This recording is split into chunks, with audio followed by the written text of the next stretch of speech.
Cities, states, territories do that, and even nations today. There are nations that are experiencing moderate population decline, and what are they doing?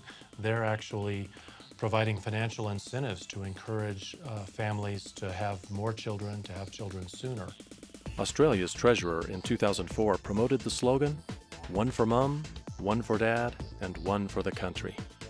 In France, a third child gets you twice the tax break and more generous maternity leave than you got for your first or second child.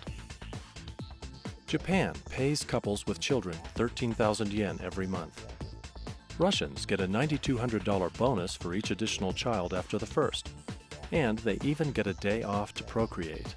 The Population Growth Act, proposed in the small country of Palau, will impose a $500 fine or 3-month prison sentence for use of contraceptives. In Quebec, a fourth and subsequent children give you a big bump in family tax allowance. And in the U.S., tax deductions, child credits, and welfare payments all increase with the number of children.